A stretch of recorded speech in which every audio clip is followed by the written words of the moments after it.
Corneal oedema എന്ന് പറഞ്ഞൊരു പ്രശ്നത്തെക്കുറിച്ച് കേട്ടിട്ടുണ്ടോ? നമ്മൾ കൃഷ്ണമണീൻ്റെ അടിയിൽ ഇങ്ങനെ നീർവീക്കം വന്ന് തടിച്ചു വരുന്നൊരവസ്ഥ. അതിനുള്ളിൽ വെള്ളം നിറഞ്ഞിട്ട് ഇങ്ങനെ വീങ്ങിക്കിടക്കുകയാണ്. അത് ചിലപ്പം ചില അസുഖങ്ങൾ കൊണ്ട് വരാം, ചിലപ്പം ചില ഡാമേജുകൾ കൊണ്ടും വരാം. ഇപ്പം തിമിരത്തിനൊക്കെ ശസ്ത്രക്രിയ ചെയ്തതിന് ശേഷം ചില ആൾക്കാർക്ക് ഇതുപോലുള്ള നീർവീക്കം വരാൻ സാധ്യതയുണ്ട്. പിന്നെ ഫുറ്റ് ഡിസ്ട്രോഫി എന്ന് പറഞ്ഞിട്ട് ജനിതകപരമായിട്ടുള്ളൊരു പ്രശ്നം കൊണ്ട് വേണമെങ്കിൽ ഈ നീർവീക്കം വരാം. പിന്നെ ഏതെങ്കിലും ആക്സിഡൻറ്റുകളൊക്കെ ഉണ്ടായതിന് ശേഷം നമ്മളെ കണ്ണിന് എന്തെങ്കിലും ഇഞ്ചുറി കുടുങ്ങിക്കഴിഞ്ഞാൽ ചില ആൾക്കാർ കണ്ണിലെ പ്രഷർ കൂടി നിൽക്കുന്ന ഒരു അസുഖമാണ് ഗ്ലൗക്കോമ എന്ന് പറയും.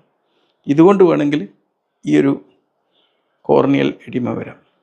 പിന്നെ കണ്ണിന് ചില ഇൻഫെക്ഷൻ വന്നിട്ട് ചിലപ്പോൾ കണ്ണിൽ സാധാരണ രീതിയിൽ കാണുന്ന കണ്ണിൽ ചിലപ്പോൾ ചില നീർവീക്കങ്ങൾ വന്നിട്ടൊക്കെ ഈ കോർണിയൽ എഡിമ വരാവുന്നതാണ്.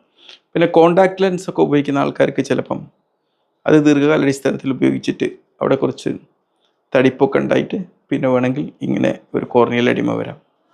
ഈ കോർണിയ എഡിമ ഉള്ള ആൾക്കാർക്ക് എന്താ, ഇപ്പം കണ്ണട വെച്ചാലും കണ്ണിങ്ങനെ മങ്ങിക്കാണാം, കാഴ്ചകൾ മങ്ങിക്കാണുന്നൊരവസ്ഥ. പിന്നെ ചില ഹാലോസ് പോലെ ഇങ്ങനെ കണ്ണിൻ്റെ മുൻപിലൂടെ ഇങ്ങനെ പാറി നടക്കുന്നത് പോലെ തോന്നുന്നൊരവസ്ഥ. പിന്നെ കണ്ണിന് വേദന അല്ലെങ്കിൽ കണ്ണിന് ഡിസ്കംഫോർട്ട് അനുഭവപ്പെടുക. പിന്നെ കണ്ണിലേക്ക് ലൈറ്റൊക്കെ അടിച്ചു കഴിഞ്ഞാൽ വല്ലാത്തൊരു ഡിസ്കംഫോർട്ട് ഫീൽ ചെയ്യുക. പിന്നെ കണ്ണിനുള്ളിൽ എന്തെങ്കിലും ഒരു ഫോറിൻ ബോഡി തങ്ങി നിൽക്കുന്നത് പോലത്തുള്ളൊരു സെൻസേഷൻ. ഇതെങ്ങനെയാണ് ചികിത്സിക്കുന്നത്?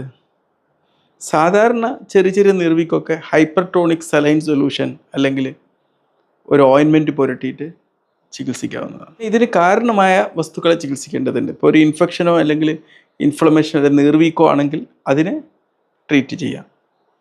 കണ്ണിൻ്റെ പ്രഷർ നോക്കിയിട്ട് അതിന് കൂടുതലാണെങ്കിൽ അതിനെ ട്രീറ്റ് ചെയ്യേണ്ടതുണ്ട്. കോണ്ടാക്ട് ലെൻസ് ഉപയോഗിച്ചിട്ടാണ് ഈ പ്രശ്നം വന്നെങ്കിൽ കോണ്ടാക്ട് ലെൻസ് നിർത്തേണ്ടതുണ്ട്.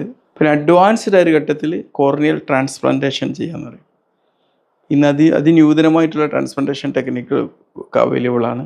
ഇതിൻ്റെ ആന്തരിക ലെയർ മാത്രം എടുത്ത് കളയുന്ന ട്രാൻസ്പ്ലാന്റേഷനൊക്കെ ഉണ്ട്. അതിനെക്കുറിച്ച് മറ്റൊരു വീഡിയോയിൽ ഞാൻ നിങ്ങളോട് പ്രതിപാദിക്കുന്നതാണ്. ഓക്കെ.